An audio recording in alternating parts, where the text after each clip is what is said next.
Imagine être condamné à mort pour avoir tué un nombre incalculable d'êtres humains. Et juste avant que ta tête ne soit tranchée, on t'offre une dernière chance de survivre. Toi et d'autres condamnés à mort allaient être envoyés sur une île mystérieuse pour récupérer un objet bien particulier. Celui qui y parviendra verra tous ses crimes pardonnés et pourra continuer de vivre. Mais parmi toutes les personnes envoyées là-bas, aucune n'est jamais revenue vivante. À la place, d'étranges fleurs ont poussé sur les corps des victimes. Et à mesure que tu avances sur cette contrée inconnue, tu comprends une chose. Cet endroit, en apparence paradisiaque, est bien plus proche de l'enfer. Cette histoire, c'est celle de Hell's Paradise.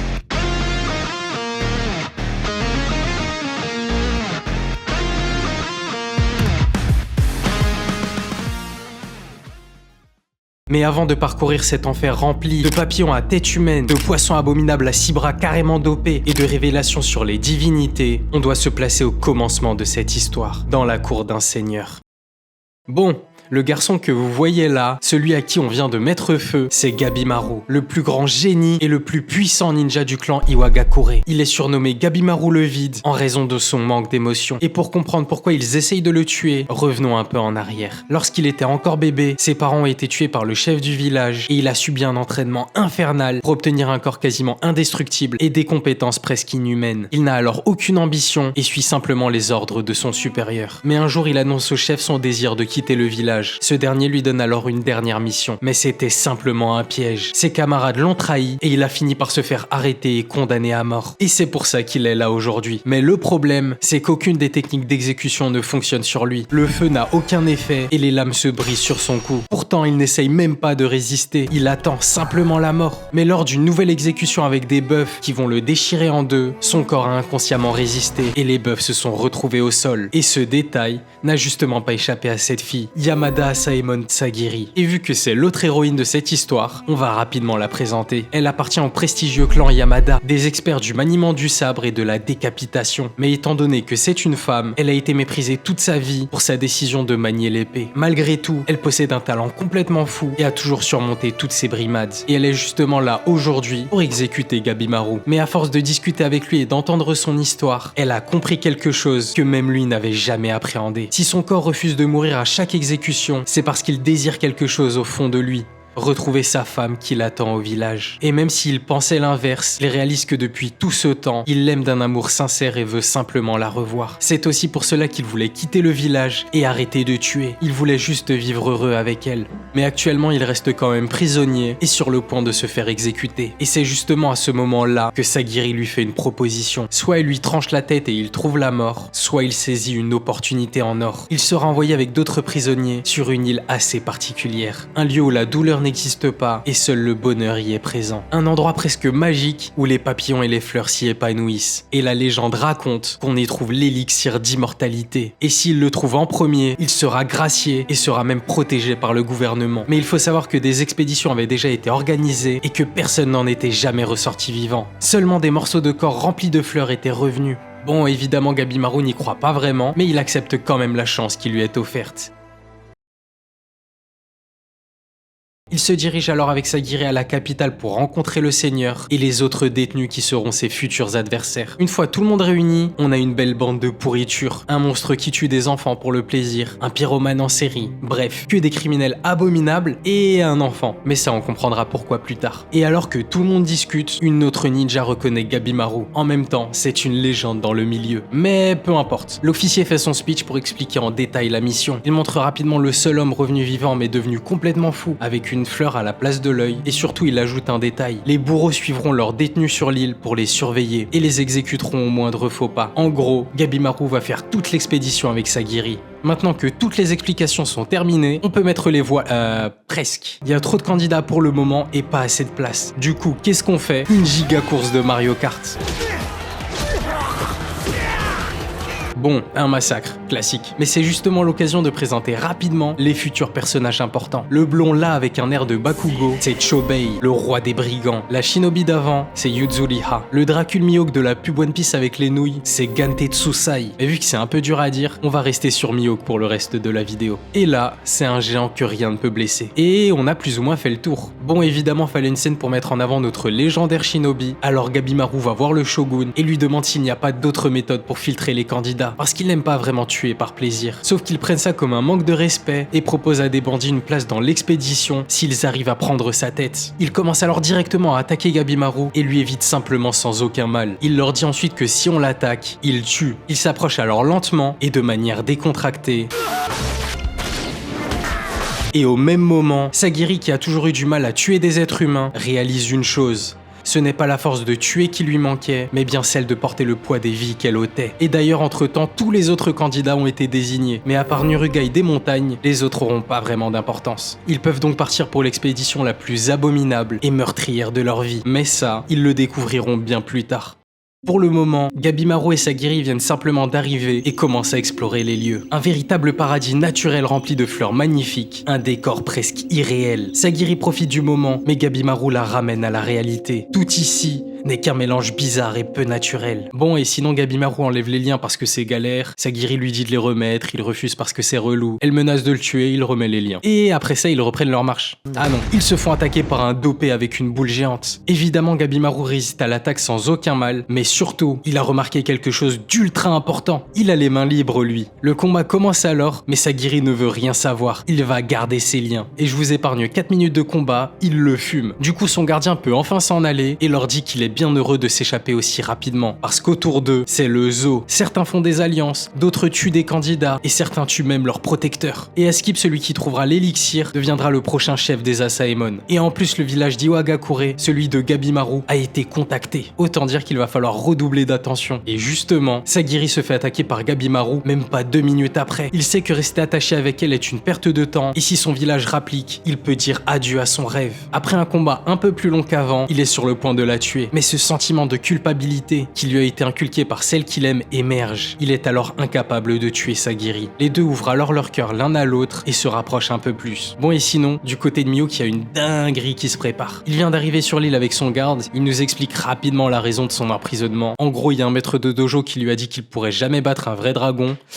Et donc il les a attaqués. Retour au présent. Il voit une tête de Bouddha géante au sol. Il a à peine le temps de la regarder qu'il se fait piquer par un papillon assez mignon. Mignon jusqu'à ce qu'il vienne sous ses yeux pour le narguer. En un instant, il se tranche la main conscient des risques possibles. En tout cas, une chose est sûre, ces créatures ne viennent pas de notre monde. Et je sais pas qui est le plus effrayant entre ce titan main et l'homme poisson qui fait maintenant face à Gabimaru. En tout cas, le combat commence et le poisson peut étirer ses mains pour attaquer. Gabimaru se rappelle des enseignements de son maître, ne jamais affronter un adversaire dont on ne sait rien. Il hésite alors à fuir seul ou avec Sagiri, mais à peine qu'il se relève, ils sont entourés de géants avec des sourires assez angoissants. Gabimaru n'a pas d'autre choix que de se donner à fond. Il fonce sur l'un d'eux et active ses flammes du moine, puis sur un autre et encore un autre. Il les enchaîne quand soudain, Sagiri est sur le point de se faire attaquer. Il fonce alors vers elle pour la sauver, mais le poisson dopé en profite pour attaquer à nouveau. Heureusement, ils se font sauver par une autre équipe, celle de sa compère ninja et de 2 Asaemon, Senta et Genji.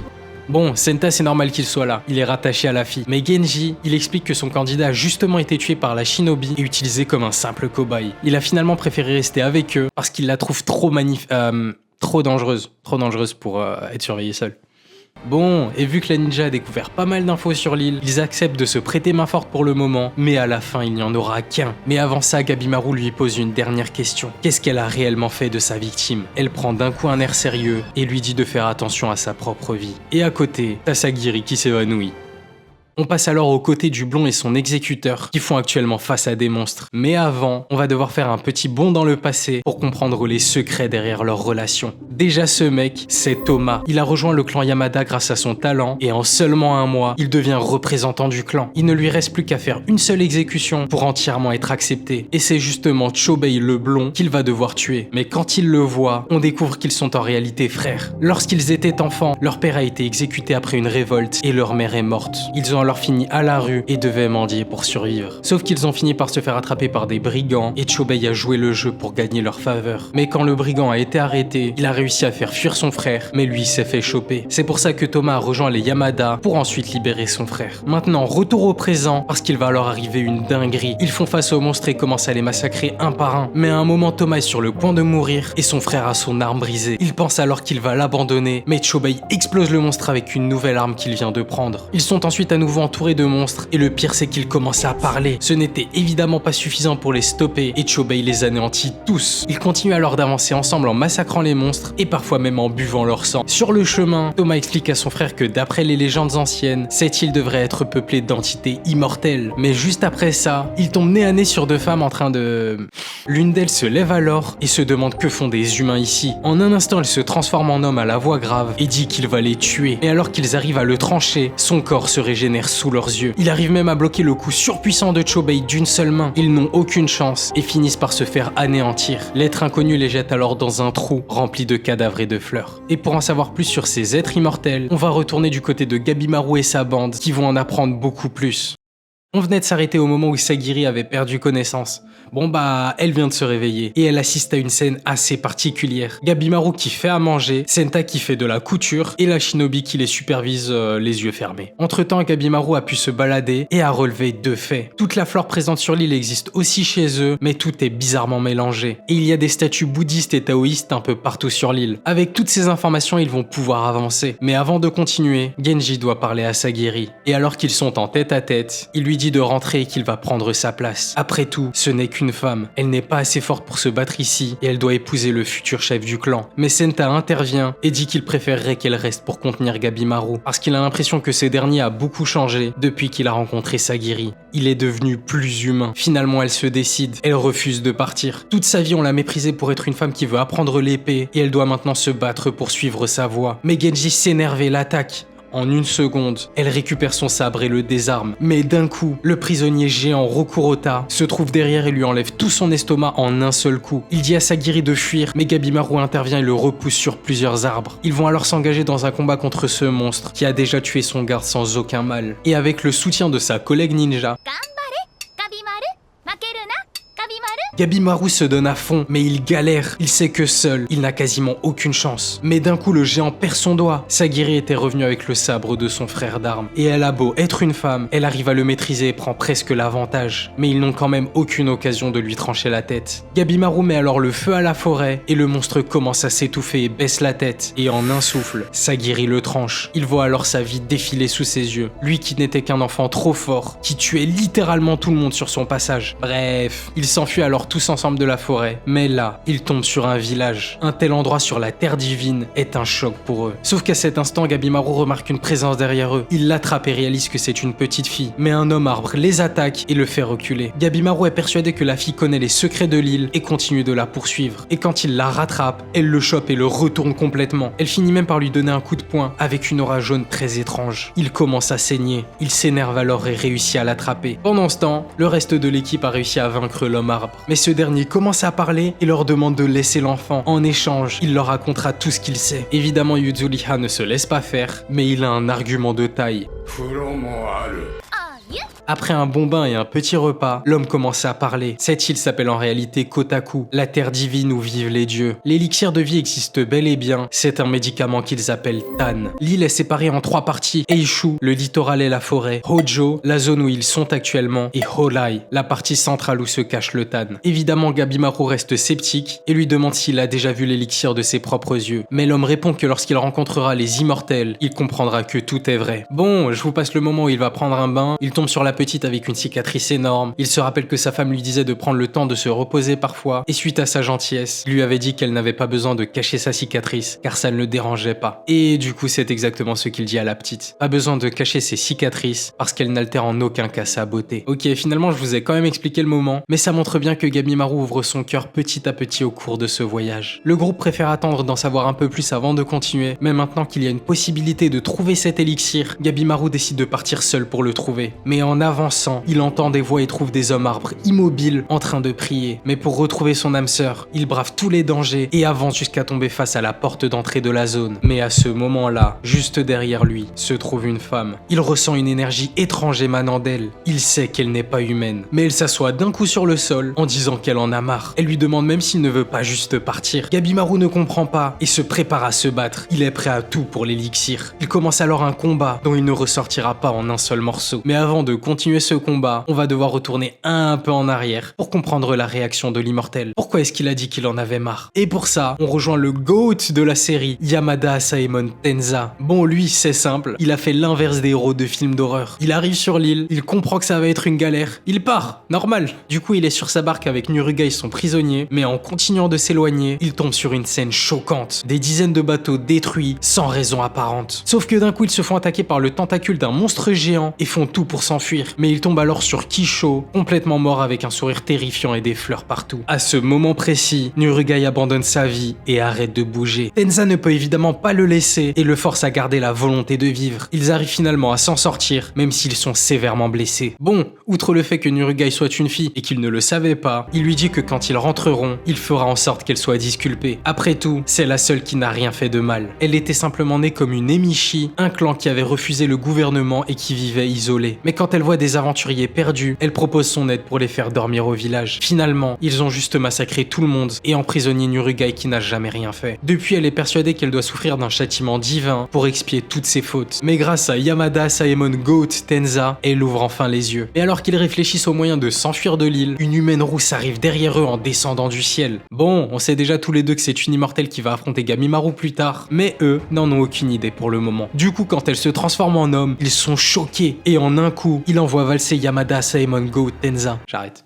Il arrive malgré tout à riposter, mais la créature peut se régénérer. Ils vont alors tout faire pour s'enfuir, mais la créature les rattrape sans problème en se plaignant qu'il ait abîmé ses vêtements. D'un coup, une épée le tranche et sa tête vole. C'est le maître de Tenza qui vient d'arriver pour les aider. Grâce à ça, ils continuent de s'éloigner et s'arrêtent pour discuter.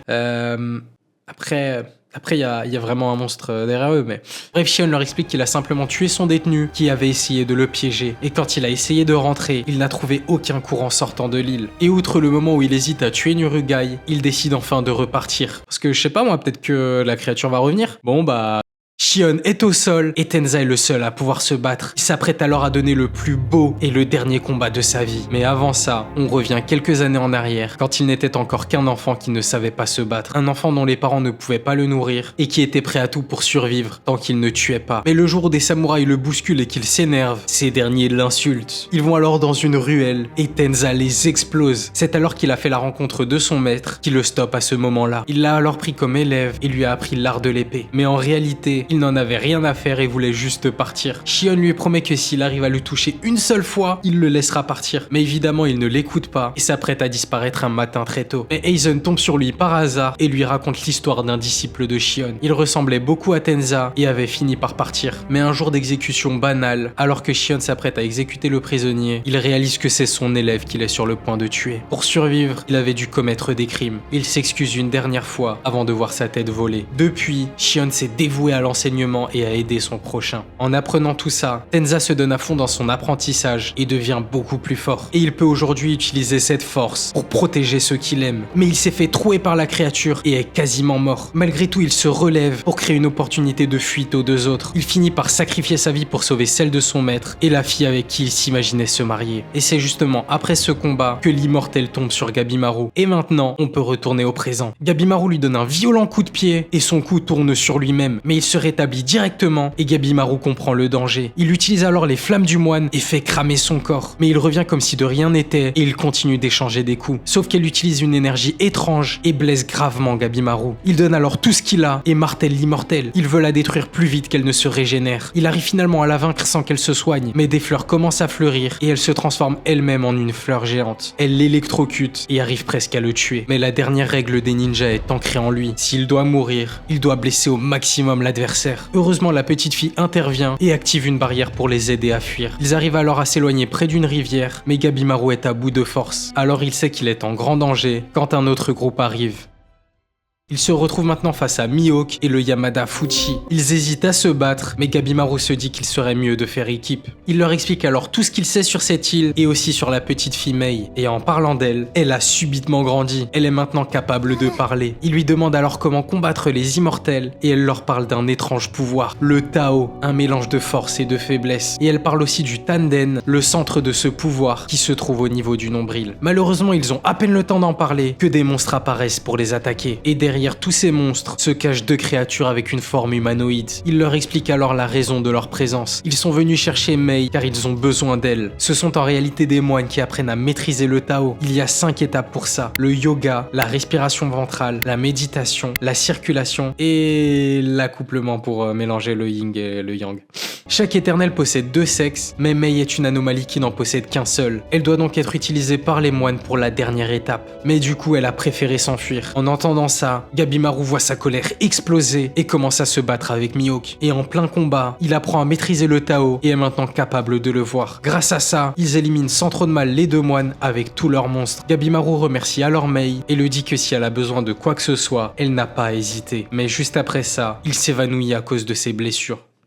Pendant ce temps, Sagiri et sa team réalisent que Mei et Gabimaru ont disparu et se dirigent alors vers la porte à leur tour. Mais une fois arrivés, la tête de l'homme arbre tombe au sol. Un nouvel éternel venait d'apparaître. Mais avant de se plonger dans ce combat final de la saison, on doit juste retourner voir les 2 frères qui ont été jetés dans le trou. En fait, ce trou est fait pour transformer les humains en fleurs et pouvoir récolter du tan. Ce tan est ensuite bu par les 7 immortels, ce qui leur permet de vivre aussi longtemps. Et d'après l'histoire de l'homme arbre, à la base il n'était qu'une entité unique qui était devenue un dieu. Et sinon les frères ont réussi à sortir du trou grâce à leurs efforts. Mais ils tombent directement sur un des moines. Évidemment Chobei lui fonce dessus et le combat commence. Sauf que ses coups ne lui font rien car il ne maîtrise pas le Tao. Le moine sait qu'il est intouchable et arrive à lui trancher la gorge aisément. Chobei tombe au sol et on pense qu'il va mourir. Mais d'un coup il se relève et sa gorge s'est régénérée. Il venait de réussir à maîtriser le Tao et est maintenant capable de le voir. Il arrive même à le concentrer dans sa main et troue le Tao de son adversaire jusque-là invincible. Mais quand Thomas voit son frère, il a l'impression de voir quelqu'un d'autre.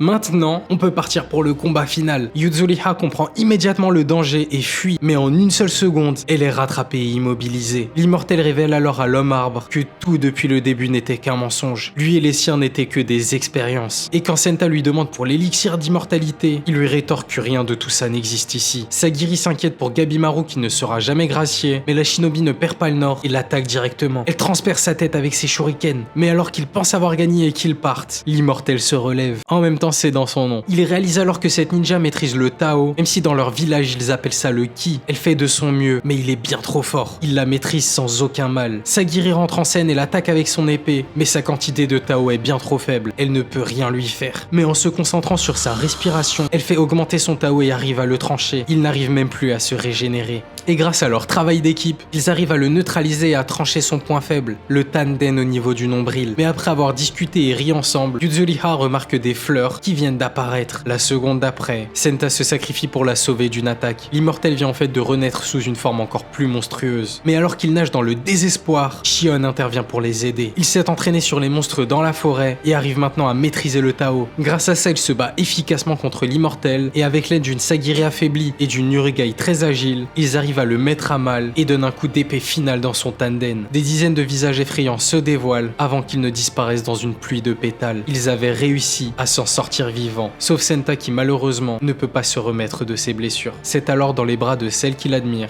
qu'il voit l'étincelle de sa vie disparaître. Et même si Sagiri est terriblement triste, elle sait que ce n'est pas fini. Elle se fait alors la promesse de ne plus laisser personne mourir.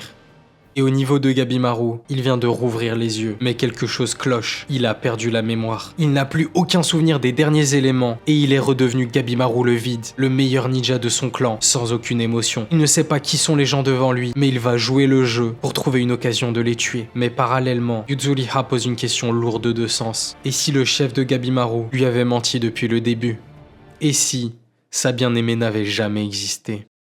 Et voici donc comment se termine la saison 1 de Hell's Paradise. Merci d'être resté jusque là, j'ai fait de mon mieux pour condenser au maximum en gardant le plus d'informations nécessaires. Surtout que la saison 2 arrive dans quelques jours, si j'ai bien géré. Et donc j'espère que ça vous fait un résumé suffisant. En tout cas, si ça t'a plu, n'hésite pas à liker et à t'abonner parce que ça me soutient énormément. Et n'hésite pas à me dire en commentaire s'il y a un animé que tu veux que je raconte. Et sur ce, à la prochaine.